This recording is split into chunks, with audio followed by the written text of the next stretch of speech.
don't be afraid to ask anything, really, especially in your career, because the worst that can happen is you're going to hear no. But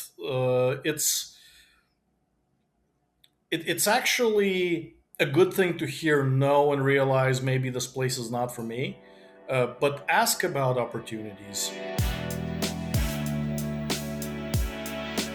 Hello, Blue Jays, and welcome to The Nest Stories about Life After Manor College.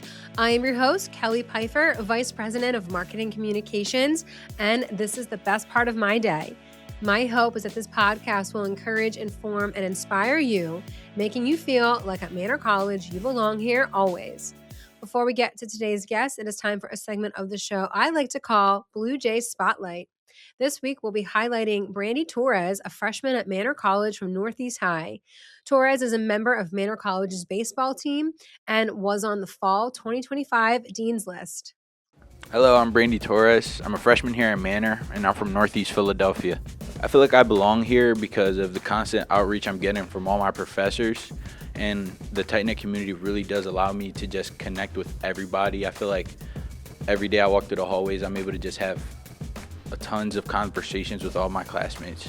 Right now is a tie between developmental psych and the industrial history of Philadelphia. Professor Buchel is like a stand-up comedian, and Professor Morrison is just a genius. So I just love picking his brain. He knows the answer to any question you could ask him. Manor College, you belong here. Today's episode is sponsored by Manor College's Open House. Join us at Manor College in Jenkintown, Pennsylvania for our spring open house on Saturday, March 7th at 10 a.m. Open house is a chance for prospective students to come visit campus, meet faculty and staff, meet athletic teams, and learn what it is like to have life as a Manor College Blue Jay. Plus, have lunch on us. If you're interested in our open house, head to www.manor.edu/visit to sign up for the event. We can't wait to see you. Our guest today was born in Ukraine before he eventually found his way to Philadelphia and walked the halls of Northeast High School.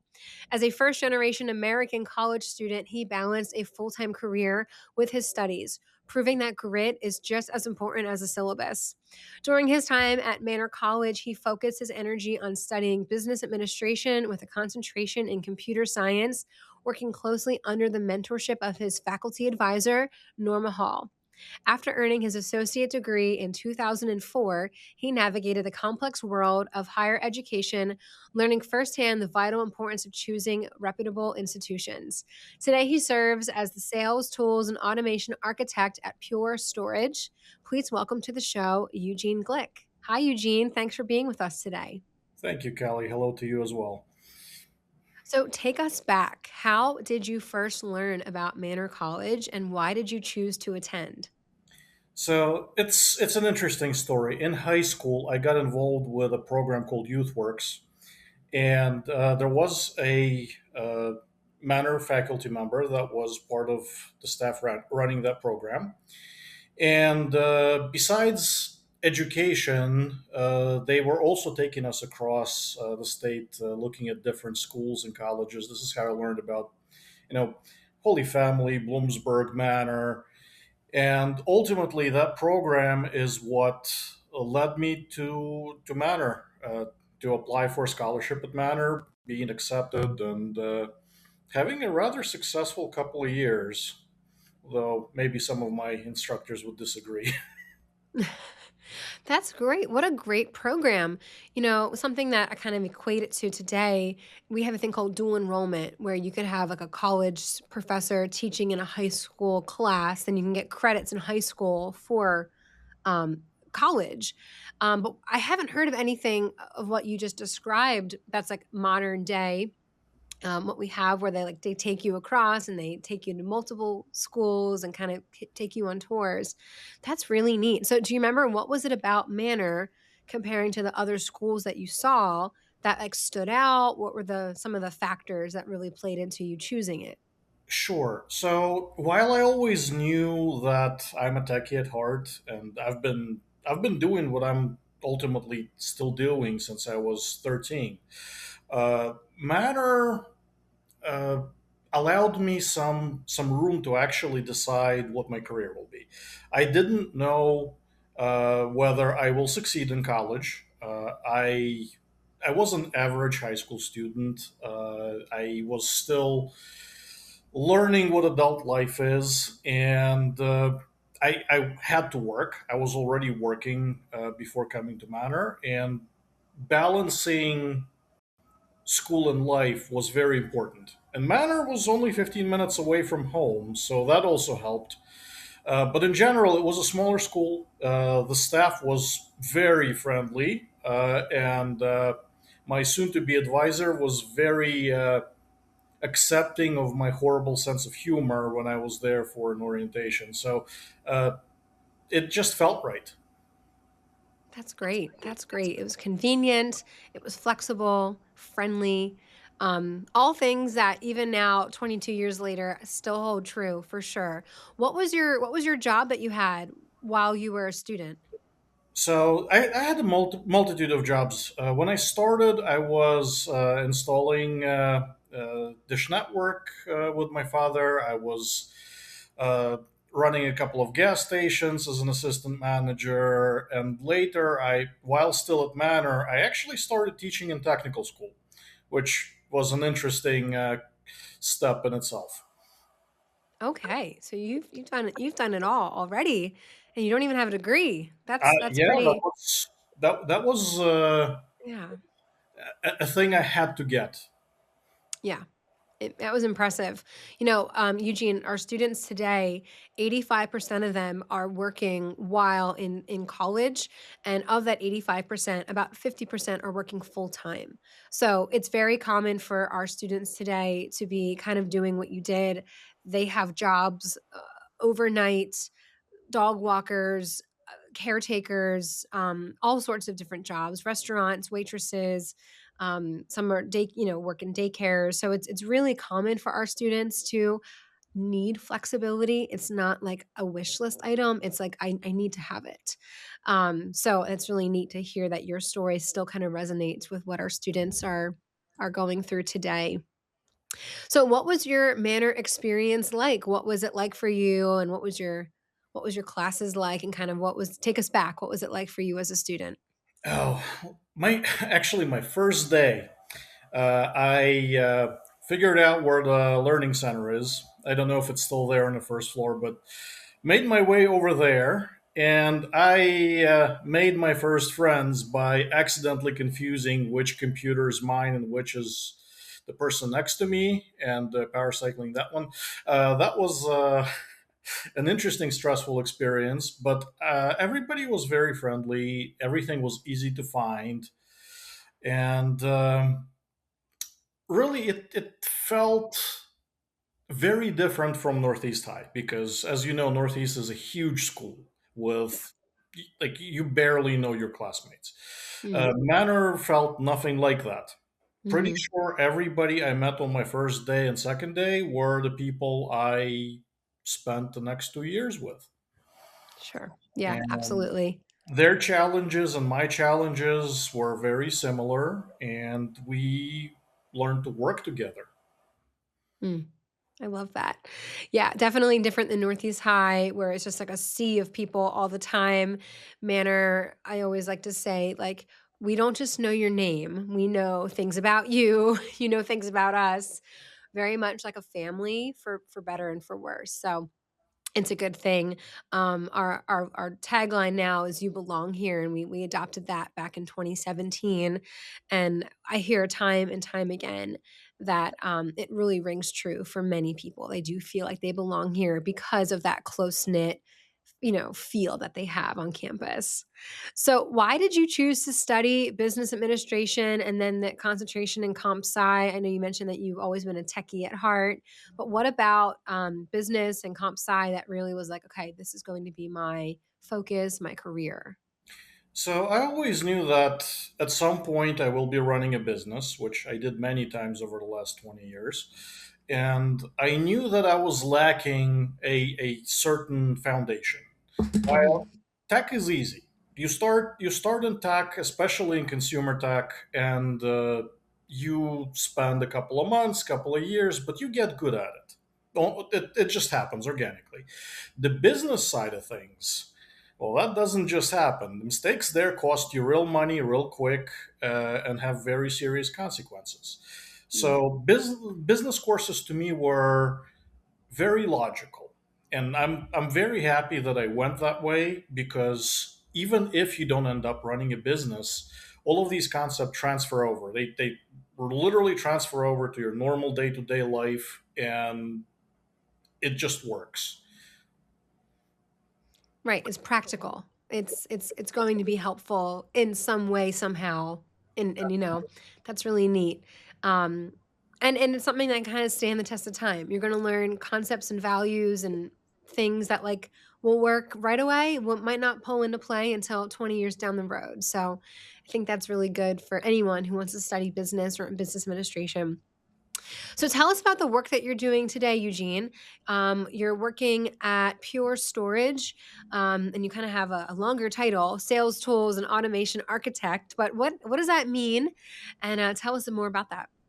So, Pure Storage, let me first tell you what it is. We kind of make data storage systems, all flash based, really fast, enterprise grade. Most people never hear about such things. And actually, I want to make a point that a lot of people don't get to see enterprise technology until they're out in the field. And that's something that they really should be exploring on their own if they're planning to go out and work at mid to large scale enterprises in IT. So, actually, what my title means is that I look at business requirements and using product knowledge, knowledge of the development processes, and knowledge of how the sales process works. And I translate that into development requirements, work with software developers, I oversee development, I do user acceptance testing, and I collect feedback from uh, many salespeople about how their experience is, what can be improved, and it's a continuous improvement process. That's what that means. Um, in general, it's really just removing time that salespeople spend trying to read compatibility documents or figure out if what they're selling to the customer is going to work out of the box. Hmm. So it's on me to know all of those things and know where the information is, and then make sure that they don't. While they should know it, they don't have to. Okay. Wow, that's interesting. I've never heard of kind of the storage data center kind of enterprise like you were discussing either, because I'm just not in that field. But how have you found is AI in the world of AI changing this? And do you work with AI in that sense? Or and forgive my ignorance, I'm just not sure. I imagine it So would have been all over it, but I'm not sure. I'll start with the basic definition of what the cloud is. It's someone else's server, or in this case, it's a bunch of other equipment. So yes, I do touch AI a little. It is all the rage right now. Uh, the hardware that I help put out in the field actually is the foundation on which the data that AI uses sits. Um, Data centers in themselves are actually a very interesting topic, which I feel that IT students are not getting enough exposure in. Hmm. I don't think there's a single school out there that prepares somebody to actually work in a data center. While they keep growing, they keep being everywhere, and that's something that I think is a good place for people to independently study, but it's also something for uh, IT programs to consider. I didn't even know data centers existed when I got into this career, and they already did. Hmm. So, Why do you think that higher education and maybe tech schools are not focusing on that to teach? Why you think it's just a misalignment or something? Like what's your thought on it's, that? so it's a number of things. One, you will find that Finding somebody who is a data center professional uh, that has time to teach, that's not a thing, because these people are very busy. Uh, the other thing is, education programs lag behind what technology is. It's simply impossible to have an education program that is going to take a student and have them ready to work in a data center. Uh, it's just too dynamic. So I know I've been through, for instance, taking a curriculum through the PA Department of Education. By the time you're done going through that process, Hmm. technology has run away from you. It's just that dynamic. And the other thing is, I think just like I didn't know about the relevance of this field, even many corporate IT people miss how relevant it is and how Hmm. much more relevant it's becoming. Do you feel like this is a field that is just starting and it's going to grow, or it's been growing and it needs more? It It needs has more been young growing. professionals in it. It has been growing at a at an extreme pace. If you look at something like Ashburn, Virginia, and you take a look at the history of Google Maps, you're going to see data center on top of data center. Just they keep popping up and popping up, and with AI being introduced, things keep accelerating. The limiting factor for data centers, believe it or not, is our power grid. Uh, Hmm. in certain European countries, there's a moratorium on new data centers being built because of power. And we are running into power transmissions issues, and there is more demand than what our country's grid is built for. Hmm. Okay, interesting. Yeah, so that's a limiting factor right now, or an opportunity to get different types of energy to it. Really interesting, Eugene. Thank you for sharing that. And I think that's something that people need to be thinking about and finding ways to create certificates or degrees so that we are preparing young professionals to go into this field, because it sounds like it's a good opportunity, and potentially untapped. Yeah, yeah. Professional certifications exist. There's plenty of them, uh, but you have to know about them, and also most of Hmm. them require some level of experience. Uh, I'm going to bring up VMware Certified Professional. That is not something you're just going to go and pass with no experience. I mean, you could, but why would you? Right. It's a curriculum for data center tech is something Mm. that should exist. It's just it's inevitable that we're going to get more of them. They're going to be in everybody's neighborhoods.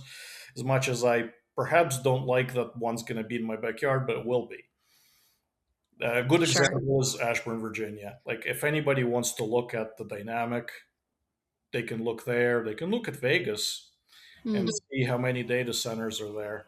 They're Wow.